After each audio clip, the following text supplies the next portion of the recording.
নমস্কার, নিউজ টুডের পর্দায় আপনাদের স্বাগত। আর আপনাদের সঙ্গে রয়েছে আমি বর্ণালী। সরাসরি চোখ রাখবো খবরে। গন্ধকি বোঝাই গাড়ি অপহরণের ঘটনায় এখনো কোনো দুষ্কৃতিকারীকে জালে তুলতে পারেনি গন্ডাছড়া থানার পুলিশ। স্বাভাবিকভাবে গন্ডাছড়া আম্বাসার রোডের যানবাহন চালক ও সাধারণ লোকজনদের মধ্যে আতঙ্কের সৃষ্টি হয়েছে। ঘটনাটি ঘটে চলতি মাসের 12 তারিখ। গন্ডাছড়া থেকে একটি গন্ধকি বোঝাই গাড়ি আম্বাসার দিকে যাচ্ছিল।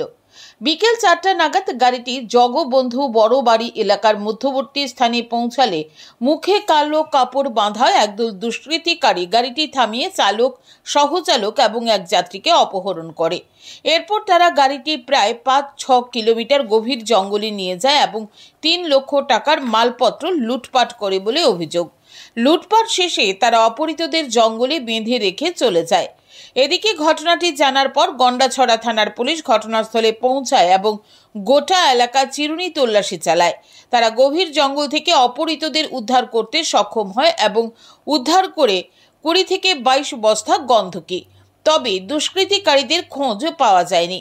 এই ঘটনায় গাড়ির চালক থানায় একটি মামলা করেন। পুলিশ তদন্ত শুরু করে। তো পুলিশে জানাইছি, পুলিশে জানার সাথে সাথে পুলিশে গেছে, আপনারা নিয়ে এসে কটার সময় এটা? তখন 7টা-8টা বাজবে। তো কত ব্যাগ মাল রিকভারি করছে তারা, পুলিশ উদ্ধার করছে?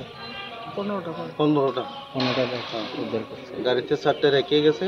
এরপরে পুলিশে রেফারি করছে, এই থালাসি করে আরো 15 ব্যাগ আনছে। তো আপনারা যেন কিডন্যাপ করছে, আপনারা কি কোনো টাকা পয়সা দাবি করছে? তারা টাকা পয়সা দাবি করছে? টাকা পয়সা দাবি করছে। কত টাকা দাবি করছে? 1 লাখ টাকা। 1 লাখ টাকা। তবে ঘটনায় যুক্ত এখনো কোনো দুষ্কৃতিকারী গ্রেপ্তারের খবর নেই।